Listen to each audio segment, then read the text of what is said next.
Taking first cut. Golly. Welcome to the First Cut Podcast. I'm Rick Gehman, and this is your DFS preview for this week's Rockin' Mortgage Classic. And joining me to break it all down, Nejad is here. Welcome. Happy Monday. After a very unenthusiastic Sunday opening from me, I do want to make a comeback.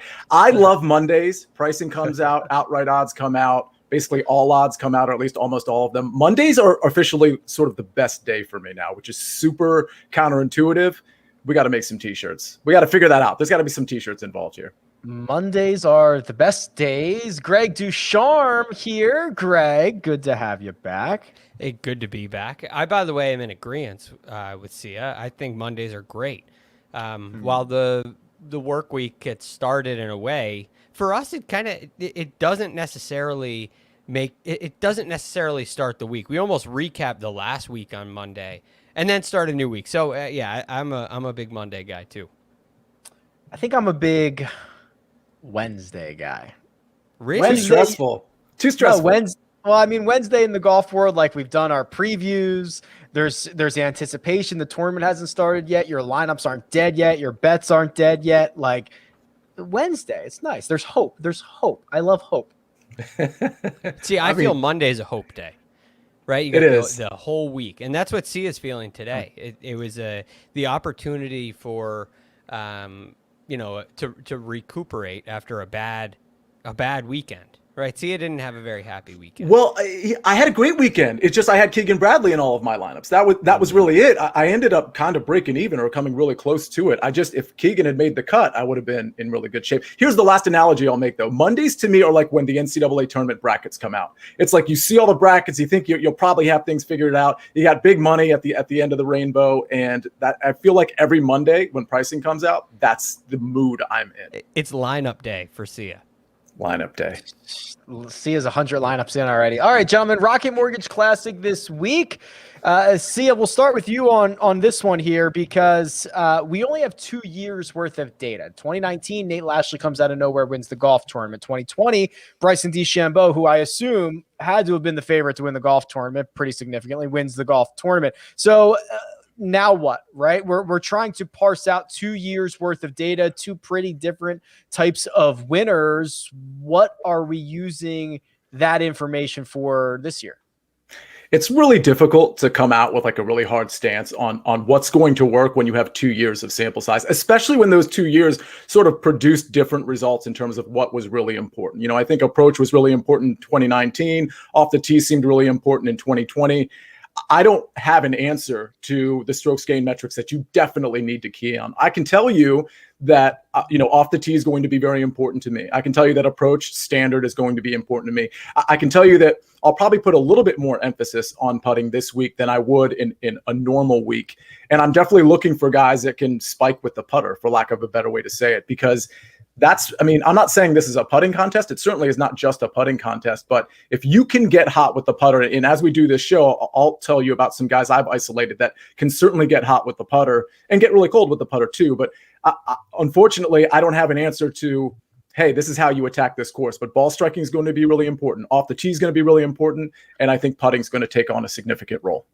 23 under par, 25 under par are your winning scores. I'm going to share my screen real quick here and bring up the course and all the metrics from RickRunGood.com. That's my site. It's everything you see. And I've zoomed it in, so maybe it'll be a little bit easier to view as well. Greg, it is a par 72. There is not much resistance out here, for lack of a better term. We've seen these things turn into absolute birdie fest in each of the last 2 years. So I think there's kind of this logic train that we can go on that says if there's not much danger off the tee, maybe the guys who are really good off the tee don't have as much of an advantage because there's no danger lurking. So maybe this turns into a second shot in a putting contest. Do you follow that train of logic, or would you like to be a conductor and send a train in a different direction?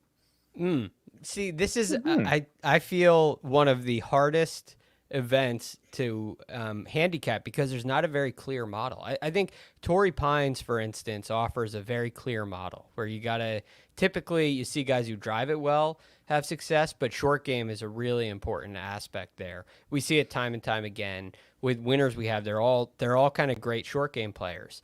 You see that a lot on the West Coast. You see a lot more ball striking success, accuracy success in Florida. There are trends in certain golf courses that seem to be followed every year. But this one, I mean, look at some in 2019, Nate Lashley comes in. So, well, first of all, let me back up 1 second. Typically, when I go to a course that's somewhat new and we don't really have a lot of data and there's not really a clear pathway for success, I like to go to recent form, guys that are playing really well or guys that make a lot of birdies, right? Guys that have strong birdie averages, however they get it done. But you look at the leaderboard in 2019. Nate Lashley didn't come in on great form. Doc Redman was basically brand new. That was kind of his coming out party. Wes Roach, I don't remember him having a very good year leading into it. Rory Sabatini, Joaquin Niemann, Ted Potter Jr., Patrick Reed. So you got ball striker, short game guy, mini tour legend, Brant Snedeker, a putting superstar, Brian Stewart, Cameron Tringale, a really solid ball striker, JT Poston that year, I think had a really nice iron play year. You got Victor Hovland, Hideki Matsuyama. You have just a complete mixed bag. What'd you get in 2020? Well, kind of the same thing. Bryson DeChambeau and Matt Wolff. Okay, really long hitters. Then Kevin Kisner and Ryan Armour. And then Adam Hadwin. And then Tyrrell Hatton, not really long hitters. Danny Willett, Maverick McNeely, Troy Merritt, Webb Simpson. There's just such a mix. So it's hard for me to say it's going to turn into X or it's going to turn into Y. And that's one of the things I think that is why in a DFS on this Monday, that's the challenge that we are faced with today. Yeah, I run the key stats model every single week. It's a regression model. It uses every stat on the PGA Tour. It looks back 12 years, compares it to finishing position, and it tells you what the most important ones were. Well, we only have 2 years worth of data. So you see strokes gained total, you see strokes gained approach, you see strokes gained putting, but this is absolutely the smallest sample size that we could possibly have and probably not even worth following here. So let's jump over to the cheat sheet. See, we've got 5 golfers over $10,000, led by the man himself, the defending champion, Bryson DeChambeau at $11,400, Patrick Reed at $10,009, Webb Simpson at $10,600, Hideki at $10,400, and Will Zalatoris rounds us out at $10,000 even. How do you evaluate this range? So I'm probably going to surprise you because I'm going to name a couple of guys that I actually like this week that I didn't think I would like, mostly because they're not bombers. So I do like Bryson. Let me just get that out of the way. I will have some lines with Bryson, but I'm not quite as in love with Bryson as I think the rest of the DFS population is going to be. Yes, he's a bomber. Yes, that will help him. You know, he's been pretty bad short range, approach 75 to 100, 100 to 125. It's just not good. I mean, he compared to this field, even he's in like the 140s in the last 24 rounds, 75 to 100. And it doesn't get that much better in those shorter ranges, 100 to 150. So that scares me a bit. The guys that I like, Webb Simpson and Patrick Reed.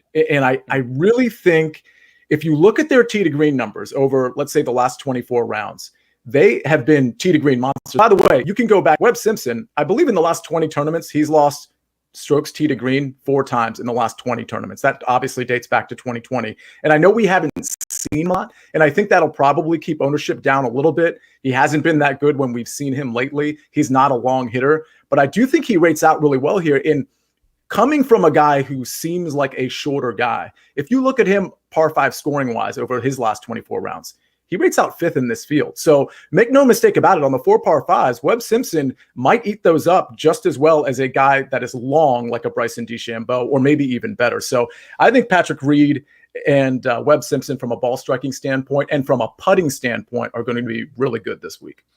If you want to look at the par by par scoring, Webb Simpson is 3rd in par 3 scoring. He is 6th in par 5 scoring. He is 12th in par 4 scoring. Webb Simpson, very good at golf. That is the way that I read that. I too have been, I will probably warm on Webb even more as the week goes on. I'm starting to kind of convince myself in that direction. We haven't seen high ownership on him since he had to WD from the Wells Fargo Championship. He was about 9% owned at the PGA. He was about 11% owned at the US Open. And with Bryson DeChambeau lurking in this range, I wonder how many people are going to eventually get to Webb Simpson at 10,600. So Greg, when you evaluate this range, what comes out of it for you?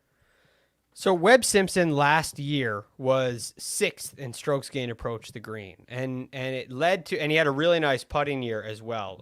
Last year he was 13th strokes gained putting on the PGA Tour, and it led to he was first in birdie average and first in scoring average. That's pretty good. As you said, Rick, he's really good at golf. Well, this year he slipped a little bit. He's now 58th strokes gained approach the green and 20th strokes gained putting. And that has led to the massive declines in birdie average and scoring average all the way down to 19th and 16th, respectively.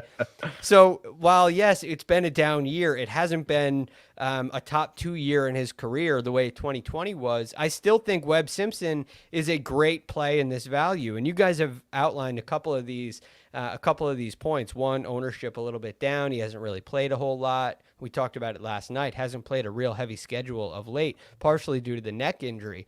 But he has a big schedule upcoming. And some big goals as well when you look at where he sits in the Ryder Cup now, 13th in those standings. So I think a motivated Webb Simpson, who's probably got 6 events remaining. If I try to predict his schedule, I would bet he plays 6 times from now until the BMW Championship, including the BMW Championship. And that is, one is, of course, Wyndham. But he'll have this. He'll have the Open Championship. He'll have Memphis, places he's played really well. But he really wants to get going. And it's time for Webb to kind of kick it into high gear. And I think this is a great opportunity. Came in tied 8th last year. I expect good things from Webb. So I like Bryson a lot. I like Webb a lot. And one thing on Bryson, while he hasn't been playing great, the last 2 weeks, he's had a chance on Sunday. So it's been poor. Sia mentioned some of those metrics in the various proximities in the various distance ranges. But he was 3 shots off the lead last week heading into Sunday at the Travelers. It didn't go his way. And he had the lead through 10 holes at the U.S. Open. So I still think Bryson is close. He may not be in peak form, but this could be a week where he really dominates. So I'm definitely going to be playing some Bryson. I'm definitely going to be playing some Webb. My guess is 75% of my lineups will have both of those guys or one of those guys in either one. These are the ranges that Sia was referencing. Bryson from 50 to 75 yards, he's 206. 50 to 125, he's 109. 75 to 100, he's 204th. Also, his longest hole out is only 14 yards. How is that possible? He's not holed out from longer than 14 yards this season. He's won twice. He's due. Isn't that strange? I know it's completely random. I know there's nothing to it, but isn't that weird that it's only been 14 yards? That's a chip in. Yeah, it's a chip in. It's chip in. That's weird. These guys chip in so much. Yeah, they really do. The one thing, Sia, that I want to consider with Bryson, and I want to ask you if you consider this, because there's kind of a game theory element to this a little bit, where Bryson is a 7.5 to 1 to win this golf tournament. The next shortest golfer, Patrick Reed, most places about 14, 16 to 1, something like that. So his odds would indicate that he is twice as likely to win the golf tournament as the next closest guy. Now, when DraftKings comes out with their pricing, they don't necessarily reflect that, right? They do not usually make a big gap. Bryson is not going to be 13,100 and Patrick Reed is not going to be 10,900. They try to keep it pretty tight, which I wonder if you wanted to get Bryson exposure, the way to do it just kind of naturally ends up being here on DraftKings, because you're not paying that same premium as you are in the outright market. Does that make sense? It does, but my only pushback there is I think that outright number is out there because of sportsbooks anticipating some heavy wagering on a name like Bryson in a field like this. So I think the true number is probably like I mean, what the number should be is like 10 to 1, 11 to 1, something like that. So I think they're just mitigating their potential liability. Yeah, the true number on any one of these golfers is twice as long as whatever they're going to offer you. But that's a very valid point. Sportsbooks are certainly not trying to predict the outcome; they are trying to mitigate risk. Greg, the rest of this lineup or the rest of this range. Reed, Hideki, Zalatoris. I think I'm fine with Zalatoris being $10,000. He hasn't played particularly well in his last 2 starts, but two kind of sour starts are the only 2 poor starts of his career. Like, the guy's been phenomenal. And then Hideki, I try to figure out, because you could make the case that if this turns into a second shot course, it's Hideki bot. But also you could make the case that you might need to make 28, 30 birdies to win this golf tournament, and putting from 20, 25 feet for birdie on every single hole is not necessarily Hideki's strong suit. Yeah, it gives me a little bit of concern. I mean, I could see a world where Hideki's right there near the lead through 36 holes. But I have a feeling that on the weekend here this week, you're going to have to kind of go crazy. And does Hideki have the go crazy on the weekend gear in him on a golf course like this? It's one thing to go crazy and shoot 66 at Augusta National.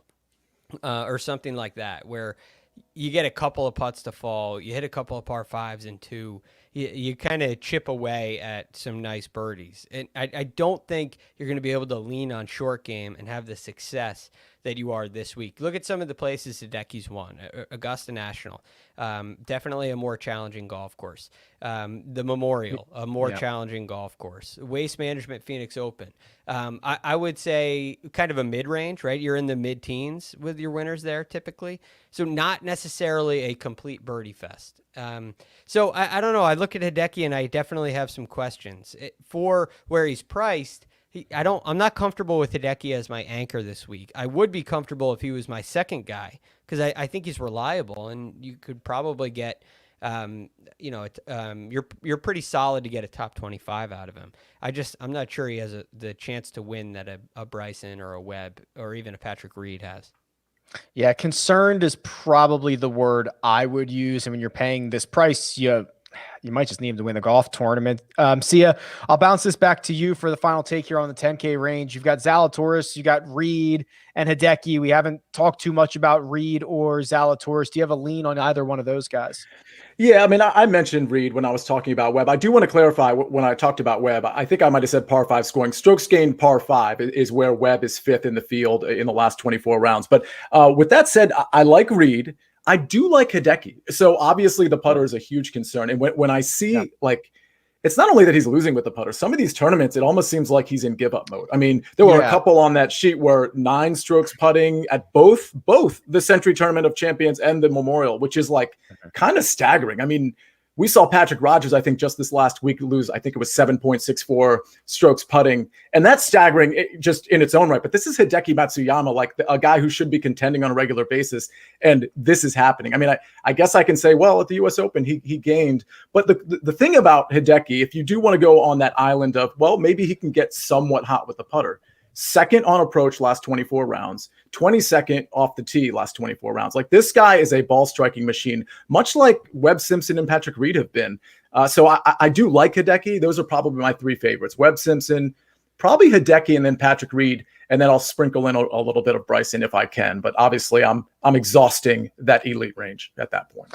Yeah, inside the top 5, 2 guys from the 10K range. If you want to do strokes gained approach in the last 24 rounds, Zalatoris also fits that criteria. But Greg, let's jump on down to the $9,000 range here. Very small one. Joaquin Niemann, 9,800. Jason Kokrak, 95. Sung J M at 93. Bubba Watson at 92, Matthew Wolff at 91, and Keegan Bradley at 9,000. The last 3 guys of this range have a lot of question marks, and that's half of this entire 9K range. So what do you see here? Well, one, I did like Bubba Watson's attitude after that meltdown yesterday.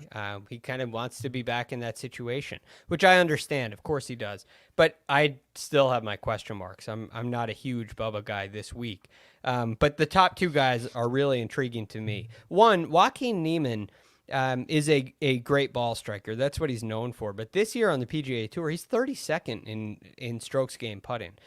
So I do think he's made some improvements in that area. Now, the last couple of starts have been they haven't really done anything for you. 36th at the Travelers, tied 31st at the U.S. Open. He missed the cut at the Memorial, 50th at the Charles Schwab. You got to go all the way back to early May at the Valspar, where his last top 10, you'll find him at tied 8th. So it's been a very consistent year for Joaquin Niemann. We haven't seen him pop yet. I mean, in 21 events, he's only missed one cut. So it's been very steady, and I would say a very impressive year, about half the time in the top 25.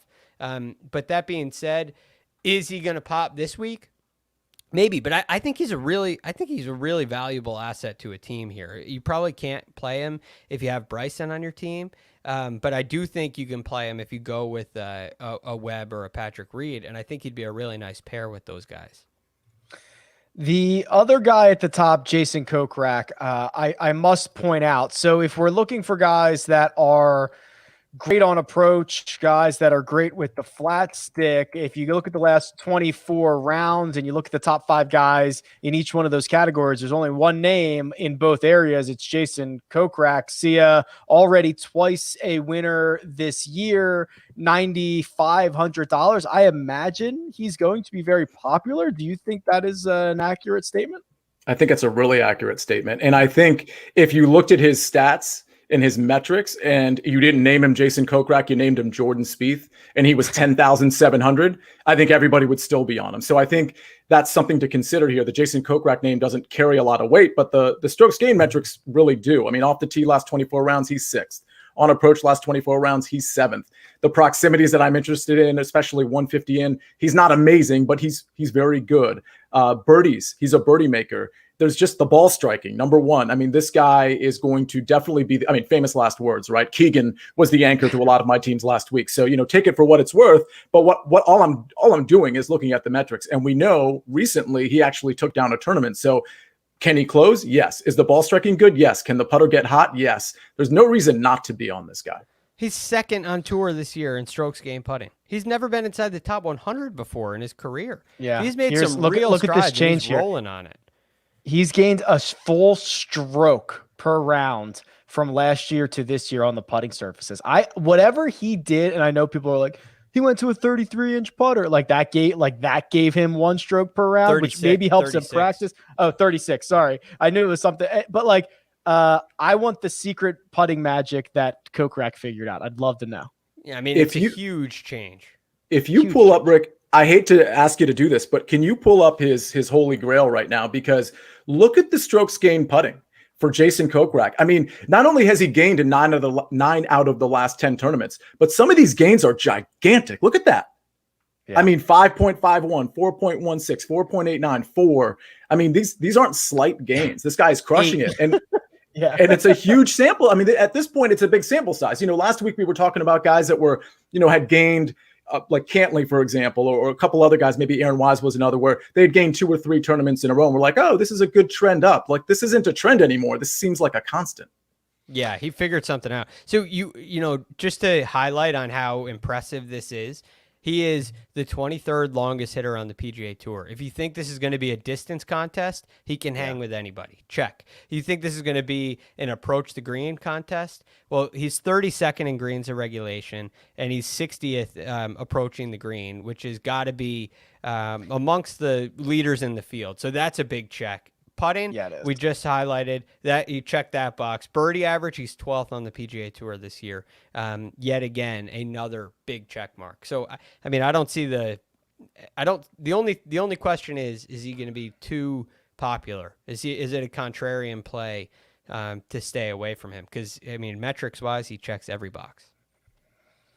Yeah, if you go to the last 50 rounds, he's 20th in strokes gained approach. That was the one thing that he wasn't amazing at. So he's even better than that in his last 50. And if you go in the last 24, he's like a top 5 player. So it's seemingly full steam ahead for Jason Kokrak. The bottom of the range that I mentioned with a lot of question marks, Sia, Bubba Watson, who Greg kind of mentioned, and I think Bubba said himself, I don't want to misquote him on this. I think he said he threw up all over himself. Is I believe the quote that he used. Is that right, Greg? Yes, okay. He did. And I'd like to do it again next week, he said. Right. Matthew Wolf, who now since returning, we've got one really great start, one not so great start, and then Keegan Bradley, who I hate to tell you, the metrics still look good. He was an anchor for you last week. So the bottom of this 9K range has a lot more questions than it does answers. I am so bitter that Keegan Bradley cost me potentially like thousands of dollars. I don't know if I can go back to him. The ball striking is there. The putting just isn't. I don't really know what to do with Keegan. I think it's a fair price with this tournament. I'll probably play a couple shares, but I'm certainly not, going to be overweight on this guy at all. I think Matthew Wolf as a dart is interesting, but he's not going to make many of my lineups at all. Greg, between Wolf and Keegan Bradley, is this a range we're avoiding? Do we have any sense of, I was super optimistic from what I saw from Matthew Wolf at the US Open, super discouraged to see him lose across the board last week. I don't know if he's just going to be young and volatile or if this is a concern. Obviously only 2 events since he's come back. Look, he is basically, to say it nicely, wildly inaccurate. And that's what leads to all this inconsistency. He's got great club head speed and great length, which gives him firepower. And occasionally he can perform really well. And at a place like Torrey Pines, there wasn't really very many trees out there. And if you hit it offline, you had to deal with rough. And he's got club head speed, so he can deal with that. He can hit wedges out of rough and get it around the green. And he is a pretty good putter. He really is. Whether his statistics this year, they're not as good as they were last year, but you look at that putting stroke and it's quite good. So I like Matthew Wolf in that regard, but he is hitting like 47% of his fairways, 48, or he's hitting 48% last year or for this year. And last week he hit 47% of his fairways. So he's kind of right on par there where it's just a little bit too inaccurate.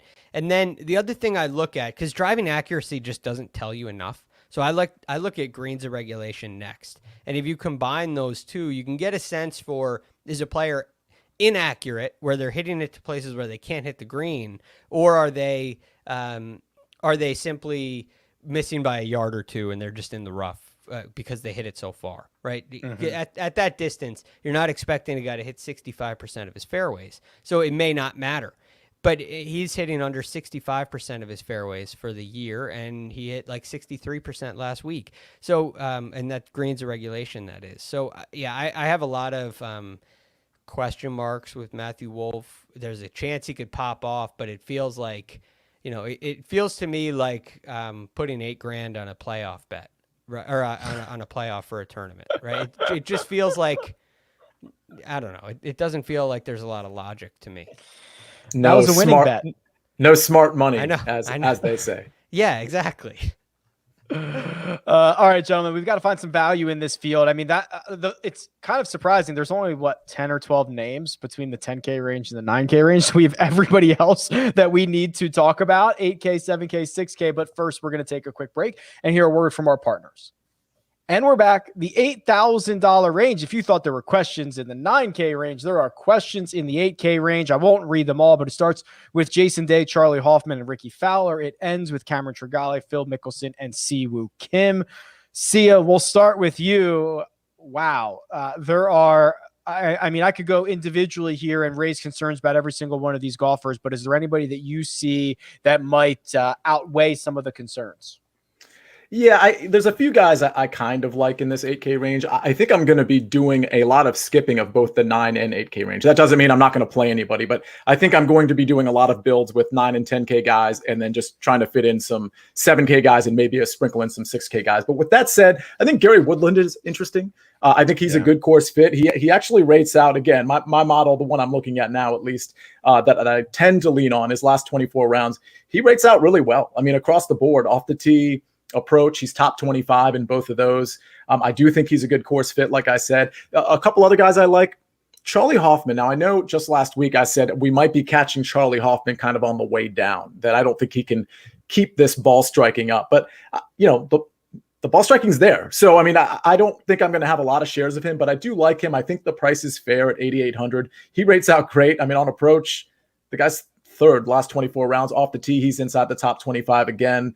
and the putter can work for him. The only other guy I'm even going to mention is Emiliano Grillo, another guy who missed the cut last week, I believe, if memory serves correctly. Yeah, he did miss the cut last week. He's a popular guy, good ball striker. I mean, his putter isn't awful, whereas it used to be. So I think he could potentially spike with the putter, and that would be great value at his price tag. The miscut from Grillo last week wasn't the worst thing in the world. I think he shot a 74 on Thursday and then a 65. Don't quote me on that, but he missed the cut by a shot on Friday. I like to see a guy who didn't just pack it in. He at least came out and tried to fire something low on Friday. I kind of agree with you, Sia, here that Gary Woodland is starting to be a bit more reminiscent of 2019 Gary, which is be good off the tee, be good on approach, and see if the putter works for you. Obviously, he's dealt with a lot of injuries over the last year, trying to get back to that phase. I think the metrics show he's starting to head in that direction. So, Greg, let's throw this over to you for the 8K range. Plenty of names here, plenty of guys to consider. What has caught your attention? I got 3 names for you. Charlie Hoffman, Kevin Kisner is a question mark. I'll get to that, and Cameron Tringale. So I think Tringale and Hoffman are my 2 favorites. I'll start with Charlie Hoffman because Sia already mentioned him. He's playing now his 3rd week in a row. He played U.S. Open, played Travelers, now playing here. Tied 30th last week, tied 57th at the U.S. Open. My hope is that kind of cools off the chalkiness of the Charlie Hoffman pick, because he's been great all year long. It just continues and continues and continues. And I think the performances on the last 2 weeks, I don't believe we're catching him on the way down. I really think he's still legit. On that point, he was about 14% owned at the U.S. Open. He was about 13% at the Travelers. The field's weaker this week, but I agree with you. He's probably not going to be 25% owned or anything crazy like that. Sorry. I mean, maybe people are like a little sick of Charlie Hoffman. Like they've been playing him too much. I know I've gone back to I've played him the last 3 weeks, and it was okay at the U.S. Open because I had some a good supporting cast around him. Last week, I had a couple of missed cuts around him, so that didn't really help. And Kevin Streelman was my Keegan Bradley last week. So we're in a very similar place. But anyway, this week I think Charlie Hoffman could really contend. I think he's ready to. I think he's legitimately one of the best players on the PGA Tour this year, and I think that this is a great price for him. So I'm going to give him another shot here this week. And I expect to see some really good things. So let me get over to Cameron Tringale. This is a guy who missed the cut last week, 71.68, which again, not really a problem. Tied 26th at the Memorial, 32nd at the Charles Schwab, and he does things really nice. He's a nice approach player, a nice putter, and a nice birdie maker. 44th for the year strokes gain approach, 25th strokes gain putting, and 18th in birdie average. This is not something you expect from Cameron Tringale. So again, I like what I see out of Cameron Tringale. I think he could be an interesting play. Now, Kevin Kisner, lastly, is the guy who you're kind of taking a flyer on, right? It's the 63s last week. What did he shoot? 263s last week. And last year, he also had a pretty nice performance here, which, what did I say, tied 3rd? I solo 3rd, I think. Solo third last year. So, I mean, is this a place that he likes? Is this a lightning in a bottle kind of a thing? I think there's a reasonable, there's a good reason to kind of take that chance, take a hot player, roll with Kevin Kisner. The question is, do you think he's going to be popular? Is he going to soak up a lot of and let's say there's Charlie Hoffman fatigue. Is he going to soak up some of that fatigue? Because I could see an avenue where he gets a little bit more popular as Charlie Hoffman gets a little less popular. What do you think, Sia? He doesn't historically get too high. I mean, the most we've seen him recently was 9.2% at Congaree. That kind of makes sense. 10% at RBC Heritage. That kind of makes sense. But usually, I don't know, 4 to 7% owned. Are people going to see the round on Sunday, kind of combine it with what he did last year, and he's going to be popular? What do you think? I think he's going to be more popular than he normally is. I think maybe 7 to 8% is probably the range he might push, maybe 9%, but I don't think it's going to be in the double digits. Fair enough. That is Kevin Kisner, 8,500. trying to see if there's any other names here we need to chat on. I don't think so. I'm not particular. As much as I would love to go back to Jason Day, I don't think I can pay the $8,900, and he did the vast majority of his gains last week via the putter. That would be a little bit concerning. So I think we're ready to jump down to the 7K range. Yeah, and I'll say I agree with Cameron Tringale. I think you might be catching him at the right time. Yeah, you know what? Before we do that, I didn't want to cut Greg off, but I was stunned to see I had his birdie or better number up here, 26th on tour in birdie or better percentage, which probably means in this field he's top 10. That's surprising to me. I would not have guessed that. And when the score, I mean, what did we see from Abraham Answer last week? How valuable are birdies? Obviously aces are valuable as well, but those are random. Like how birdies are so valuable in DraftKings scoring. And when you have a guy like Tringale who's just been piling them up, it's impressive stuff. I was not suspecting that. He's climbing higher and higher on my board the more you talk, Rick. So keep it up. Oh boy. Here we go. $7,000 range, massive range, absolutely huge. Brendan Todd, Doc Redmond. Redmond finished runner-up in 2019. He finished 21st last year. It goes all the way down to Rafa Cabrera-Bello and Joel Damon, Doug Gim, Bryce Garnett, Bryce Garnett had himself a putting week last week, gained 13.9 strokes with the putter. I just want to do this one more time. I'm pretty sure it was the third best putting week in my database, which goes back to 2015. The only two better, Kevin Na's win at the 2019 Shriners, Kirat Afi Barnrat finishing fifth at the AT&T Byron Nelson, and Bryce Garnett finishing fifth last week. Scorching hot putter, see. I don't think we're going to play him this week. I had a head-to-head on Saturday, Troy Merritt versus Bryce Garnett, and I had seen Bryce Garnett's ball striking numbers versus his putting numbers, and his putting numbers at that point were it was almost 8 strokes putting, and the ball striking was pedestrian, and I was like, well, there's just no way he's going to keep up the putting. Well, I was clearly wrong about that because he beat Troy Merritt by a stroke on Saturday. But anyway, yeah, Garnett's not on my radar, but I will tell you there are a couple guys that are of Bryce Garnett's ilk, the shorter hitters that tend to be accurate, maybe not so much lately, but Chris Kirk, Brandon Todd.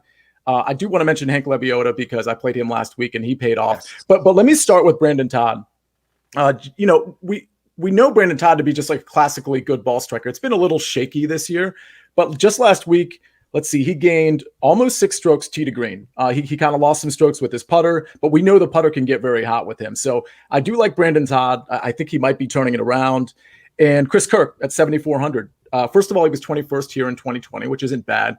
I just think Kirk, we haven't seen the Chris Kirk that we think we know. And I think this is probably a good time to grab him. I understand he's a shorter hitter and it might not be the best course for him, but I do think Chris Kirk at this price has some value. The only thing about Hank Lebioda that I'll mention, I played him a lot last week, but the thing is he did gain a ton with the putter. So that's just kind of like a small watch out for him. The ball striking wasn't what I expected it to be. Now, will it rebound this week? I actually kind of think it will, but I do want to just point out, I think he gained, I'm looking at it now, of course, on RickRunGood.com. 5.83 strokes gained putting is significant and is not going to happen again. But alternatively, that the ball striking numbers I expect to rebound, because if you look in his last 3-4 tournaments, he pops with the ball striking for sure.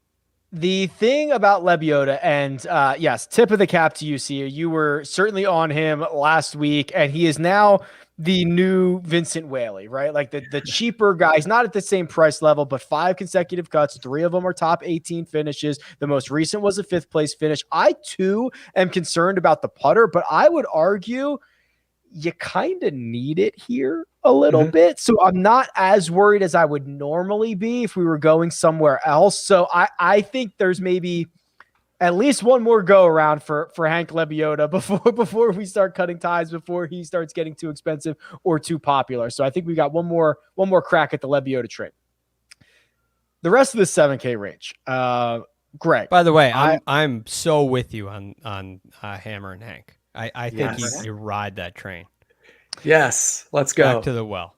I've been saying if I could create a golf course for Cam Davis, it would probably look a lot like Detroit Golf Club. You're shaking your head, Greg. What do you think? Yeah, well, I had 3 guys on my list here for this range again, and Lebioda was one. Lebioda, Hammer and Hank, we'll say. Cam Davis was one, and the last we can get to a little bit later. But yeah, Cam Davis, Rick, I completely agree. Completely agree.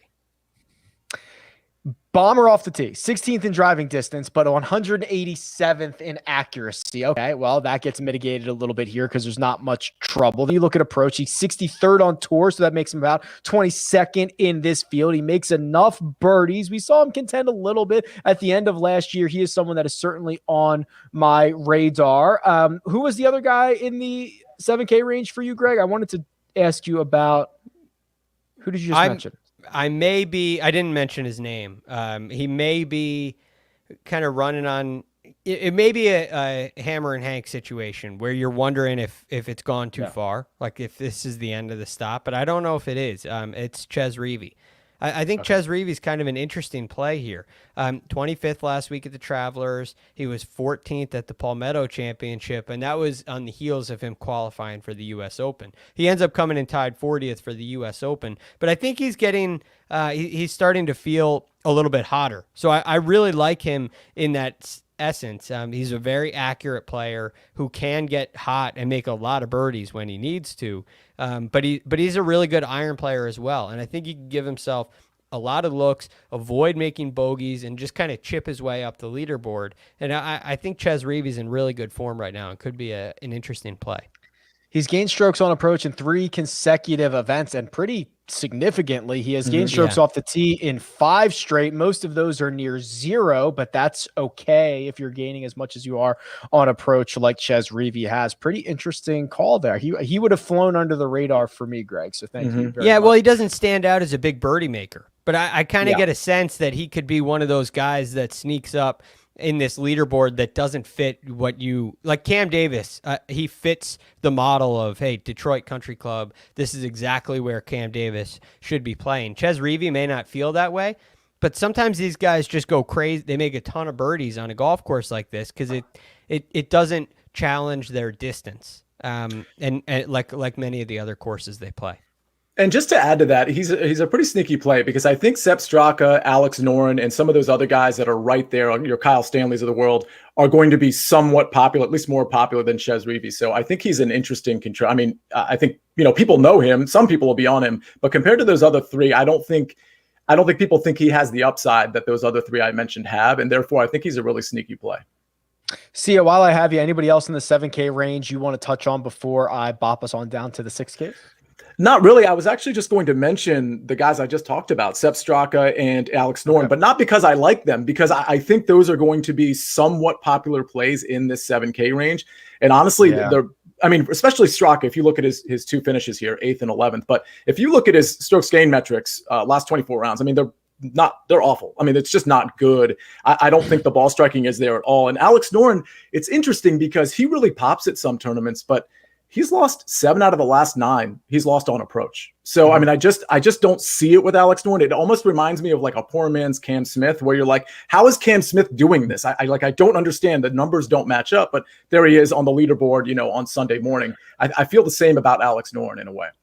Yeah, Noren's been leaning on the short game, but he's been there with results. This is what Sia is mentioning. So Straka gains 5 strokes on approach. Golf is weird. Last week, the Travelers Championship finishes 10th after losing a ton of strokes and losing in each of his last 8 starts on approach. So we might have gotten the outlier last week, and maybe the 8 previous starts is much closer to what Sepp Straka really is. The $6,000 range here, Greg, I believe is very ugly. We do not have a Vincent Whaley. We do not have a Satoshi Kodaira. We do not have a guy who is seemingly $500 or $600 or $700 mispriced, unless I've missed someone. Have you? Please tell me you have found that guy.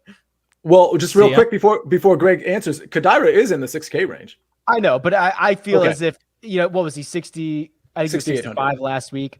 I just didn't. I think he's more fairly priced this week. I'm looking for a guy who's so mispriced. I don't know. I don't think it's here. I don't see him. Now a couple guys that are interesting. I think Patrick Rogers is kind of interesting. Again, I'm not he's in the love with one. him. Yeah, he's the one not starred, circled, Greg. Patrick Rogers. Right. Circled with pencil. Now, Right. here's the thing. In his opening rounds in his last 3 tournaments, he shot 67, 70, and 65. I believe now he's had some tough performances later on the weekend, but when you get up near the leaderboard, it presents a different challenge. It presents a challenge beyond your form where you got to overcome all the mental hurdles, and you got to and so it can really affect your performance when you get into contention. So, what does that mean? Well, my hope is that he learns something from it. And I also think it's going to be very important to start well this week. So what does he do as a player? He's kind of that long hitter who can putt pretty well, although it hasn't been great this year. Earlier in the year, it was a little bit better. But he's got a lot of power. He's long, and he's put together some nice rounds. So I think his form may be better than the results that we've seen in the last couple weeks. The thing that's interesting, and I agree with you, the reason I kind of was like, oh, Patrick Rogers is whatever. The combination of power and putting is very, very rare on the PGA Tour. You know, Bryson has it. In no way am I trying to compare Patrick Rogers to Bryson DeChambeau. Please do not tweet at me. But it's a rare combination of skills. And while the putter has not been as good, there's just been a couple of starts that have really kind of buried those numbers. I mean, he lost 7.6 strokes putting last week at the Travelers Championship. That's going to hurt your numbers. He lost 3 at the Palmetto, 3 at Byron Nelson. He's gained 3. He's gained 6 in that stretch. I mean, I think it's kind of masking how poor, those numbers are not as bad as they might appear. So again, he's 60, 900, 800. You are not getting a ton of safety in this range, but I think it's at least worth a second look. Yeah. And those big numbers that you're referring to, Rick, I believe that's more than real ability or technique. I don't think that's a sign that he's a bad putter. I think that's a sign that he had a bad day because he's in contention. He gets near the lead and he's not ready for it, not ready to handle it. And that may be the next step for him. And my hope is, and I think at some point you're going to see him start to contend. So, yeah, I'd put him on my list. All right, see the $6,000 range. Kadira is here, and as much as I loved Kadira, had a ton of exposure to Kadira last week, I certainly didn't think he was going to go wire to wire. A 36th place finish, that's fine for the price that we got. Now 4 consecutive cuts made. I'm just concerned that this course cannot be any more different than TPC River Highlands, Detroit Golf Club. This does not feel like a Kadira track. It doesn't, and it feels like we're chasing a little bit. Well, we do have to remember the ball striking's been there, not just for the last couple tournaments. I believe it's been about 4 tournaments in a row where Kadira's been quite good. So I trust we're pulling that up now. And do I love it? Do I love it at 6,800? No, not really. But like we were looking at it now. I mean, obviously last week wasn't so great in the ball striking department, especially down the stretch. But Rick, we see it here. That's 2, 4, 6 tournaments in a row where he gained ball striking, and the putter, by the way, gaining 4 or more in the last 4 tournaments. So at 6,800, we know we're taking a chance. Whatever Kokrak found, I also want to know what Kadira found, who was just bleeding strokes with the putter. Imagine how good he's feeling to have gained, quick mental math, about 21 strokes on the greens in the last 4 starts. He's got to thinking he's got to be thinking he found a cheat code. Like whatever he did, I want to try it. I got to know. Or not an arm lock because I've seen him putting, but like some secret. So here's a few other guys that I'll mention in the 6K range. So we went over Kadira. I'll give you 3 more. I think maybe Henrik Norlander has found something. I don't know that. It's still the 6K range, but if we look at let's fast forward, instead of 24 rounds, let's look at 12 rounds. He's rating out really well. He's 38th off the tee. He's 17th on approach. The proximities that I'm a little bit more interested this week are between 75 and 150. He rates out pretty well there. The strokes gained par 5. He's in the top 10 in the last 12 rounds. So again, we're taking shots here at the 6K range. I think Norlander, we might be catching him. I mean, I think some people were on him last week, but barely any. So I think we're still catching him early. And I'll give you 2 more names. So is this Norlander up right now? This is Norlander right here. Oh, okay. So yeah, I mean, we can see the ball striking. That's 3 solid ball striking tournaments in a row. Like I said, last 12 rounds. the putter's going to be a problem. He's 32nd approaching the green for the year too. And last year he was pretty good. So I think that's kind of part of it. He was 39th last year. He's a really good iron player. The problem clearly is the short game, and it's specifically the putter. So, I mean, if I'm grading Norlander versus Kodaira, I like Kodaira better because I just don't. I mean, the putting is going to be important here, and Norlander just doesn't seem to have it. Two more names. I'll give you Adam Schenk, who by the way, the only 2 years here, he's finished 30th and 42nd. So sometimes can be a good ball striker. So I like Adam Schenk there. And then I mentioned this guy a few times. He's starting to become like a bottom of the barrel sort of favorite of mine. Chris Baker at 6,300. He was 45th here last year. He's made a couple cuts in a row now, so his recent form is there. And the proximities I'm worried about in terms of, listen, I'm worried about all the proximities on approach, but those kind of shorter proximities, he's pretty good. So at 6,300, I think that's a good chance to take as well.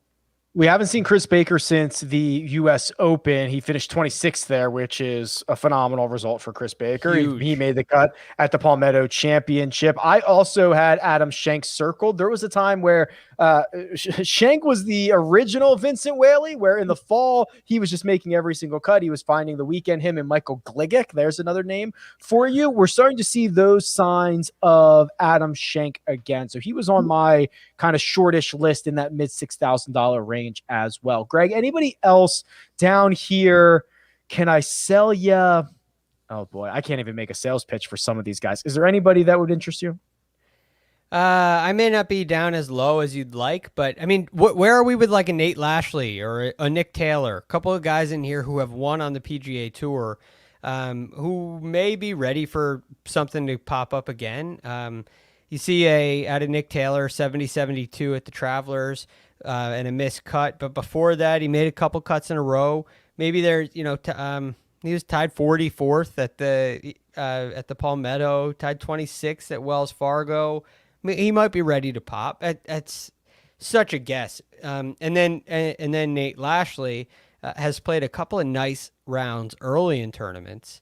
So maybe he can find magic again. I don't know. I mean, it's hard to make a sales pitch. So my pitch with those guys is like maybe they do it again and they get a contention. And if they play well, I think if you see those guys near the top of the leaderboard on Friday night, you have a little more faith in them that they can perform well over the weekend. They've been there, they've gone through it, they've won on the PGA Tour.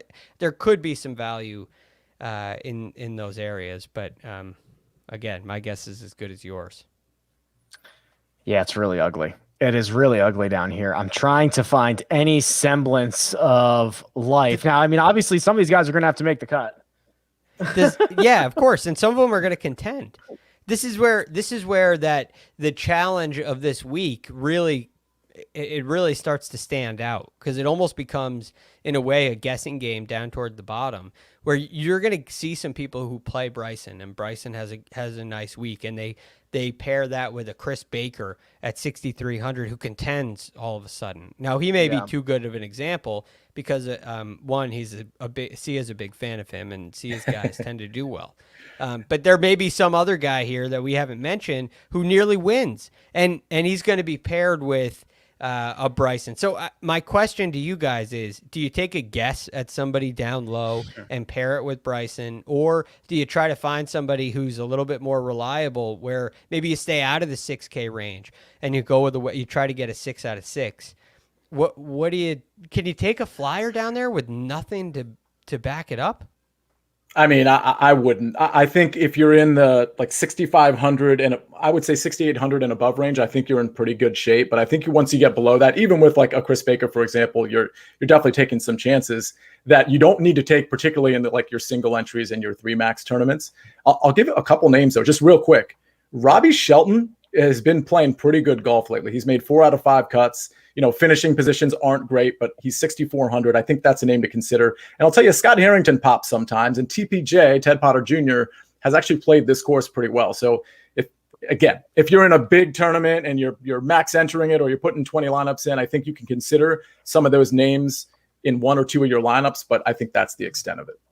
In terms of roster construction, and see, I'll stay here with you because you've probably built more lineups this week already than Greg and I will build for the rest of the week. But the way that I kind of see this is I have a lot of questions about the 9K range, even though I like some of those guys. I really like Jason Kokrak.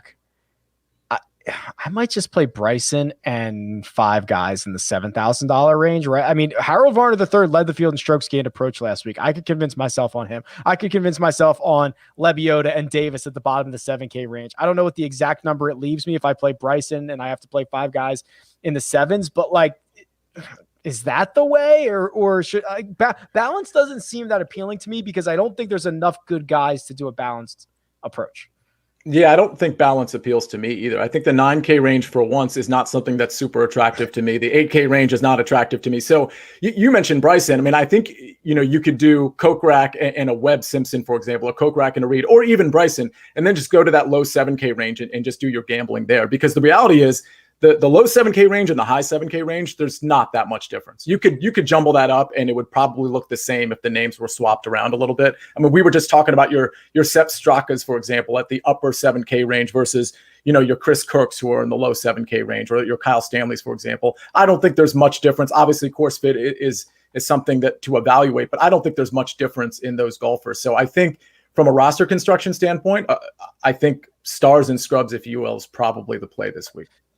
Bryson and Kokrak, if you start with those two, Greg, you're left with 72.75, so about 7,300 for your final 4 spots. You could kind of get freaky with that. I would not see that much issue with that. Or even if you go Webb Kokrak, you can do about 7,500 in each one of your spots. Yeah, I mean, there's some merit to that. I think the 7K range is big enough and interesting enough. You got Hammer and Hank down there. You got Cam Davis down there in the low 7,000s. Maybe a Sebastian Munoz is somebody you're interested in down there as well. I do think there are some quality options in that low $7,000 range where you could make that work. Got like cut. You're looking. Are you looking for cut makers when you do that? When you're heavy 77,000, that stars and scrubs style it's more than just price, right? I mean, there's got to be a strategy within that. Some guys are priced where they are because of volatility and win equity and things like that. Other guys are because of consistency. Do you guys have a lean on one way or the other there? Well, I think there's plenty of top 10 equity with a lot of those guys, or top 5 equity even with a lot of those guys in the low 7K range.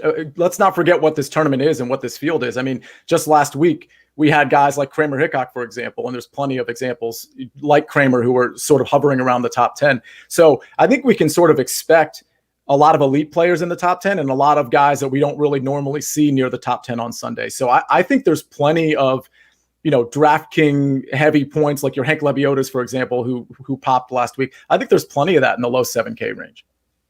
Yeah, just to kind of put this field into perspective, because it is rather weak. If you just take the last 24 rounds and go strokes gained total, Troy Merritt's in the top 10. He's 7,100. And Alex Noren is 11th. He's 7,600. Lucas Glover is 12th. So, I mean, there are Pat Perez, 7,500. He's 16th. I mean, it really is a weak field. So Greg, I think kind of tricking your brain to recalibrate that Hank Lebioda is a top 20 player, that Pat Perez might be a top 20 player in this field is kind of an interesting thought exercise. I'm tricked. Tricked. I fooled you. Because that's the one thing that we always hear, right? Is like, oh, well, Pat Perez, or, who's a good example this week? Charlie Hoffman's 8,800. I don't want to pay that. I just paid 7,500 for him last week. I don't want to do that. It's different. Right. Right. When, I mean, it's relative. When the second guy is Patrick Reed, and no offense to Patrick Reed, I like him this week, but when he's the second priced guy, this is like a different type of tournament. It's a different type of that should be their tagline. Rocket Mortgage Classic. It's a different type of tournament. That's not bad. It's not bad, right? Like, okay, it's not bad. It doesn't have a negative connotation. Not if you say it's it like not that. negative. You have to say you have to say it like it's a different kind of tournament. Not like right. This is a different kind of tournament. Different kind of tournament. You have to just say it right. All right, boys. That was fun. I think that'll do it for this week's DFS preview for this week's Rocket Mortgage Classic. Of course, Full Mega Pod preview on Tuesday, round by round recaps after each and every round. But for now, let me thank producer Jacob, does all the hard work behind the scenes. That right there, that's Sia Nejad. You can find him on Twitter at Sia Nejad. That's Greg DuCharme, who you can find at The Real GFD. And you can find me at RickRunGood. This has been The First Cut, and we'll catch you next time.